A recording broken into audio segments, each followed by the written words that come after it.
I'm Bob Brill. He's Eric Kramer. Welcome to Kramer and Brill, a fantasy football podcast, and now a video cast too. You can hear the podcast wherever you get your shows. You can also see the video cast on YouTube by going to my Bob Brill YouTube channel or by finding the links for all of it at kramerandbrill.com on the website, right on the homepage.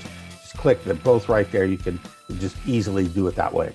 Well, we're in week 17. We're running down to the end of the season, the regular season here. And if you followed our advice last week, this is what you would have seen from your fantasy players.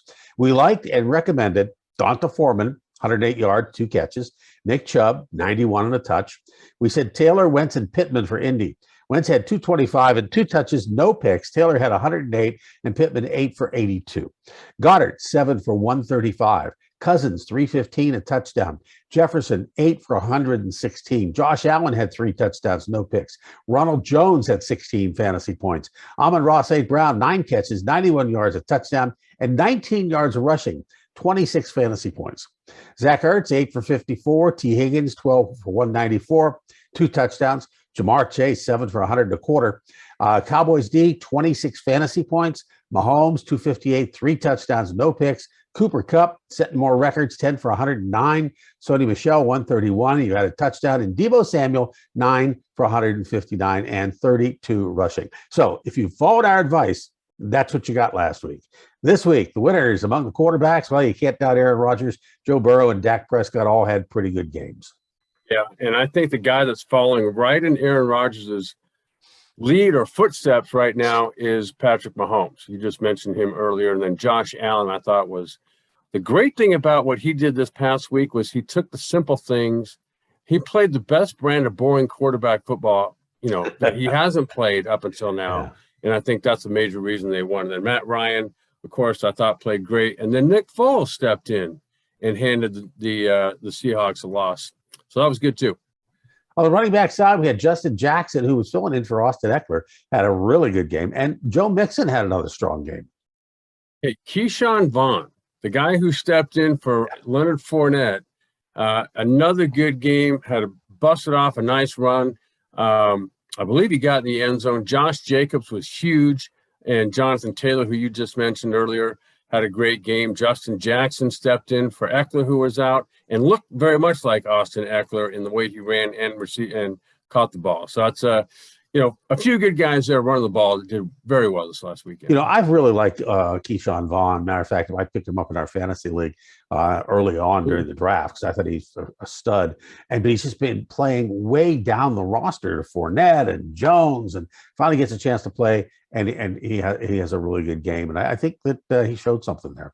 Wide receivers got Higgins, Adams, and A.J. Brown. And of course, tight end Mark Andrews all had great games.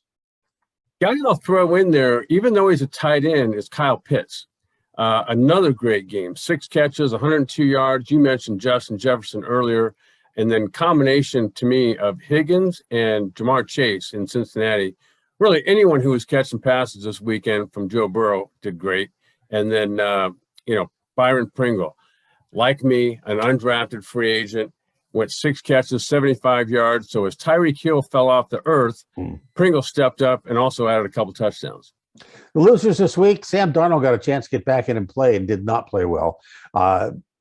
Derek Carr, Locke, also along with Ben. Ben just had a really bad game. Saquon Barkley, Elijah Penny, Terry McLaurin, and Tyler Lockett all were just kind of vaporized.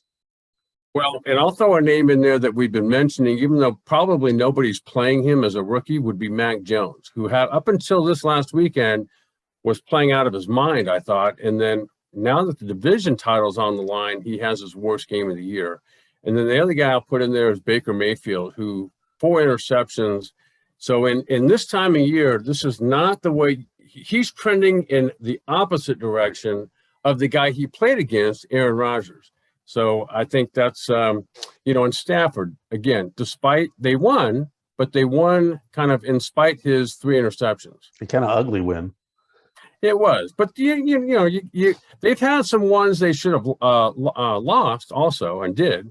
But here's one, they saved and got out with a win, and I think gives them some confidence going in as they finish off the season. As we're winding down the regular season, I kind of want to give you a chance to discuss something near and dear to your heart here, a quarterback play. Who would you rate the top 2 and the bottom 2 starters in the NFL today who are just doing it right going through the progressions the right way, moving their feet correctly, because I know you're big on that, and their feet and the eyes synchronized, and making those right decisions. So with the top two going good, top two, they should be doing something else. All right. Well, I've thought about that. I'll give you four guys who I think are doing it really well. The two we just mentioned, Rodgers and Mahomes. I don't think there's anybody this year that's played as well as Aaron Rodgers, especially lately, especially his last couple of months. And then Mahomes has fallen right in line with that. The other two guys is Josh Allen, like I mentioned, or like you mentioned. He did all of the little things well. He went through his progressions. He had no problem dumping it off to the third or fourth guy and letting him gain the first down. And then every now and then he'd throw in a couple of Josh Allen can only make these throw type plays, which was great. And then the other guy that I'll mention too is Dak Prescott. I thought it was great after the game. He's like, look, I never said we were in a slump. And he stepped up in a big moment and had probably his best game of the year and combined it with how well they're playing on defense. And I think opened up everybody's eyes to, hey, this team could be for real at the right time. What about the wrong side of the coin? I know there's some guys out there you look at and say, yeah, oh my gosh, what are you doing here in the NFL? Well, one of them I just mentioned earlier, Baker Mayfield, and it's the bad combination of what not to do. So his decision making is off point, combined with being tardy or late on throws, inaccurate. And in game on the line games, he's not the guy coming through right now. And the other guy I'll say is Cam Newton. So ever since he uttered the words, I'm back, he's really not been. And I'm not sure he's completed a significant throw since he's been back. Yeah, Superman just doesn't fly down there, does he? Not really. Not the second time around. No. Okay, let's take a look at this week's games. This is the first week of the fantasy football playoffs for some leagues, but others are right in the middle of it. And it's the first week in a long time we don't have that all the games are on Sunday except for the Monday night games. So no Thursday night games, no Saturday games we've had for a couple of weeks. Eagles at Washington. Has there ever been a worse defeat, at least this year? 56-14 at the hands of the Dallas defense. And it was the defense against a strong Philadelphia D. I'd only consider starting Gibson, and that's because of volume, because there isn't a quarterback on this team very capable of getting the ball to McLaurin. And I'll, as far as the Eagles go, here they were rolling, running the ball, and then all of a sudden, where'd that go? And then Jalen Hurts didn't have a very good game. And I think it's, this is a toss-up. Who's going to not only win the game, is there anybody going to get a point offensively, fantasy-wise? I don't know. It's just ugly on this one. Panthers and Saints, hey, I'm taking Carolina, so I'm going to pass. No one on this team can play this week. I can say the same thing about New Orleans here because, Ian Book looked overwhelmed. Not sure he's going to play, though, because Taysom Hill, who was out due to COVID, it's not been announced yet that he's back, but is a possibility he could be. And if so, then I think he's a definite play in that capacity. And then I think Alvin Kamara, who had an off week, if Taysom Hill's playing, I think that gives them a good option. Yeah, has Sean Payton ever gone down to his fourth quarterback? I mean, this is the fourth. The good thing is Sean Payton himself once played quarterback, so he could be, he probably still has some eligibility left. Bucks and Jets. Jets came alive last week and with their DOA this week against Tampa Bay. And nobody here on the Jets I'm playing. Well, we mentioned Keyshawn Vaughn earlier, and he's a guy that, to me, their offense is going to be run through now because he's obviously running the ball. He's legit. And Brady, of course, I'd start him. They are playing the Jets defense. And so I think, but receiver-wise, it's hard to say because they've had some injuries now. And it's hard to say who he's going to be throwing to, but whoever it is going to have a good game. But Dolphins and Titans. Titans played well enough to win against the Niners, and I do like A.J. Brown, of course. And I like Donta Foreman. And the Dolphins, a friend of mine who is a fantasy football player, pointed out they had 25 points against the Saints. Their defense did against the Saints offense. So I wouldn't look for that production again out of Dolphins, but again, possibly Tua, Waddle, who I've been talking about all year, is finally starting to rise consistently. And so he's a guy that I think I'd play. Devontae Parker also didn't show up early last game, but did the game before. Jags, the Patriots. Patriots have been falling down lately, but not this week. I think you start Mac Jones. I know you didn't like him a little earlier in the show, but I think you start Mac Jones even in cold weather. And Damian Harris, I think, is a solid go-to. Well, hey, there's not many good choices for the Jags, and I also don't expect Belichick to have his defense worse prepared than they were last week. So I think there'll be some improvement there. So I'd be hesitant to start any Jaguar offensive player. I want to duck something in. I meant to duck in earlier in the show, so let's duck it in now before we pick up on the Raiders and Colts. Okay. Your old college team is playing in the bowl game tonight. Yeah, used to get UCLA, North Carolina State. Yeah, it's down in San Diego. You're going to be there, right? I am. Yep, heading off later this morning, and going to go have a good time down there. Hopefully, come out with a victory. Doesn't happen very often where NC State gets on the West Coast, so we've taken advantage of it. And a few guys and friends of mine who actually you wouldn't think, but there's actually quite a few guys that went to NC State that also played. So a bunch of us are going down there to check it out. Yeah, you've got some guys playing in the NFL now. You had Nyheim Hines, Jacoby Brissett. There's a few out there, more than a few actually. Yeah. So you got a line on the game. Chubb, but his brother Bradley Chubb had a good game. So yeah. So you got a line on the game? Well, I think it's NC State for sure. I don't care how many they win by, but they're going to win. Now the thing is, can they stop this vaunted UCLA scoring machine? So we'll see. But I think they'll have it. NC State's got a pretty good defense too. Yeah. All right. Well, how about their quarterback play? Yeah. Devin Leary has really played well these past couple years, actually, and has been healthy all year. So I think that gives them a pretty good shot, too. They got Amika Mezzi, the legit receiver. You can just throw the ball to him, and he's going to come down with it more than not. Let's keep an eye on that one. Is he a senior? I believe he is, yeah. Okay, we'll keep an eye on him for next year's fantasy draft. Raiders and Colts. I think the Colts have their thing together, and while I can't go with the inconsistent Carson Wentz, whom I would bench, Taylor and even Pittman are on my go-to guys this week. Even against this tough Colt defense, I'm still going to start Josh Jacobs if I had him, and possibly Hunter Renfrow, who also had a good game this past week. I like Renfrow. If it was for 2 weeks ago, he had that off week, but he's been like really consistent all year. You're right about that. Chiefs and Bengals. Bengals flying high after leading the division, but if history tells us anything, the Bengals can't stand prosperity. Chiefs will blow up the Bengals this week, and I won't start anyone in this team. I'm not starting Mixon, Higgins, or Burrow, and I know every fantasy player out there is saying, what the crap are you thinking of? But I'm really thinking, I don't think you start Mixon, Higgins, or Burrow this week. I just don't think it happens. Bold take, partner. I'm back on the Mahomes train. Yeah. But, receiver or running back recommendations don't come easy right now because Kelsey was out last week. Not for sure if he's going to come back or not yet due to COVID. Doesn't look like he will. Tyreek Hill is kind of on 1 week off 5 or 6 and didn't show up last week at all. So I don't know who's going to be receiving the ball, but with Holmes throwing the ball, they're probably going to have a pretty good day. Giants and Bears. I won't start any Giants at all. This team is one hot mess. Well, and with the Bears, it's iffy.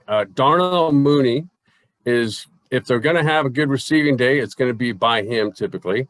But he's not real consistent. And David Montgomery, even though he runs hard, did get in the end zone last week. I think he combined for over 100 yards. So tough to say, but of all the players possibly that I would start, it would be those two for the Bears. Falcons and Bills. I like most Bills here, especially against Atlanta. I think this is a blowout and a volume game for Allen, McKenzie, Diggs, Singletary, and Knox, as well as Sanders. I think they're all good starts this week. Well, and for the last, 4 or 5 weeks, Matt Ryan's really been on. He's not going to get you any running yards, of course, but throwing the ball, he's on point, which makes me like Kyle Pitts. And we got the Texans at Niners. Good week last week, bad week this week. I do like Davis Mills, but believe it or not, that's it. Well, and for the 49ers, Garoppolo's out. Apparently, he's got some thumb injury. No clue about how Trey Lance is going to play. But whoever's playing quarterback, Deebo Samuel is always going to be the guy they go to. And don't forget, if Trey Lance is playing, or if he's not playing, I don't care who's a quarterback, they're going to find George Kittle this week. Broncos at Chargers. Broncos are another difficult team to count on. Chargers solid, but inconsistent, so that doesn't help. At the moment, I'd like to say I'm staying away from any Denver players this week. Well, unfortunately for LA, they fell flat against the Texans this past week. Davis Mills went off. Everything went wrong for the Chargers. But now they're back at home. They still got one of the best young quarterbacks in Herbert. Keenan Allen is still their best receiver. Austin Eckler, even though he was out, Justin Jackson stepped in and did a nice impersonation. So I like him too. Mike Williams didn't have any catch. I'm not sure if he played or not. But if he is playing, he's a definite start for me. Rams and Ravens, Mark Andrews and whoever is playing quarterback for the Ravens, who have been in a downward spiral. But the quarterback play has been pretty good. I mean, they've had injuries all along the way, but I think whoever they're starting a quarterback, I think is a decent play. And of course, like I said, Mark Andrews is always solid play. Even if I was throwing to Mark Andrews, it'd be a solid play. Right. I got it. Well, hey, ready to take advantage of this Raven free fall is Matthew Stafford, who himself needs a rebound game. And the weapons he's got, which include Cooper Kupp and Beckham, I'd play them. Darrell Henderson, I saw, got a knee injury. And so with him out, Sony Michel's the guy. Lions and Seahawks. Lions actually playing well for several games now. I'll stick with Amon-Ra St. Brown and whoever is lined up to run the ball this week. If not Reynolds, then Williams. Check the practice bars late in the week and the COVID reserve just in case to see who is practicing and who is probably going to start at the running back position. And as you've been saying in Seattle, Wilson has struggled throughout this year and really has taken all the receivers down with him. Rashad Penny had a great game this past week. In fact, he's had 2 games out of the last 3 where he's gone over 100. I believe he got in the end zone a time or 2. So he's a guy that I think I'd play in this game for Seattle. I liked the talk last night on the game. One of the announcers brought up Russell Wilson to New Orleans and in the offseason. I think that might be a good match. And I think Sean Payton. That's a desperate team. If they're calling Bruce Brees to come out of retirement, to play, then that would be a great pairing, I think, because by that time Michael Thomas will be back, and they'll have some weapons to work with. Cardinals, Cowboys. Dallas D has been amazing this year. The offense has been inconsistent. So I start the D. I sit the offense. Zeke had a decent week last week. Pollard didn't, but the injuries off and on, and I'm just liking the defense. I just don't like the offensive guys this week. All right. Well, on the Cardinals side, they've somehow the last 2 or 3 weeks just slid off the planet offensively. And Chase Edmonds did have a solid week, both rushing and receiving. He led in both. Got in the end zone, and I think he's a play, as still is Zach Ertz. Consistent player, always available in the red zone, and I think just probably the most solid offensive player right now. Vikings and Packers, Aaron Rodgers, Jones, Adams, Lazard, all solid starts. That's a key divisional game, but a game that neither team has to win. Packers are already in. They control the scenario, and the Vikings, well, they're just the Vikings at this point. Well, and if there's nothing to play for, then I like Kirk Cousins, and I love Justin Jefferson. Thiel's back healthy again, had a solid first game back, so I'd start him. Madison or Cook. Madison was last week. Cook's injured? So if he's not playing, I still like Madison. Yet it'll be in Green Bay, likely cold, possibly snowing. But given all that, I still take the Vikings I just mentioned. Monday night, it's going to be kind of a special game, at least for me and any Steeler fan. I like Ben here this week because I always like Ben against the Browns. And if you like Ben, you have to like Deontay Johnson. Watch Freiermuth coming out of concussion protocol. And if he's healthy, you can bank on him as well. And yes, I do like the D this week because it is the Browns. And the special thing about this game, chances are, the way it looks, this is going to be Ben Roethlisberger's last home game in Pittsburgh, and it's on a Monday night. It's against the Browns, who he usually destroys. Historically, he's had this amazing record against the Browns. So this is one of those games where everything is set perfectly, and you just hope that nobody blows it. For you personally, I hope everything you just said is right on point. And I know how much this the Steelers mean to you and Ben, and to go out the right way if he does go out. But I'm going to say Mayfield over on Cleveland is the captain of the Titanic right now. Yeah. And he's taken this entire offense down with him, even the running game. So if I did bet on somebody here in Cleveland, I think it would be the defense. And they've been solid at times this year, especially rushing the passer. And they've swallowed some teams, some offenses up. So I think this could be the game. It might not be what you want to hear, but it might be the game that the Steelers come crashing to a halt. I think the Browns' defense is possibly that good. I'm not going to guarantee it, but they're possibly that good. I just hope the Steelers start playing in the first quarter and not the fourth quarter. I mean, even last week, the last 5 weeks, it's like they don't play till the fourth quarter, late in the third quarter. It's like they're playing catch up right from the beginning, and Ben throws an interception in the second quarter. I mean, it's just bizarre, but I'm just hoping we'll see what happens, and we'll talk about that next week. Well, there you have it. Maybe you can write Tomlin a note, and they'll just start out in the 2-minute O. Start to finish. You got it. And there you have it. Kramer and Brill, Fantasy Football Podcast, now videocast too. You can hear the podcast on iTunes, Stitcher, Libsyn, Odyssey, wherever you get your shows. And now you can also see the videocast on YouTube. Just go to my Bob Brill YouTube channel, or you can go to our website, kramerandbrill.com. You can find everything there. That's the easiest way. And for my friend and colleague, Eric Kramer, I'm Bob Brill, and we'll see you next time. Go Wolfpack.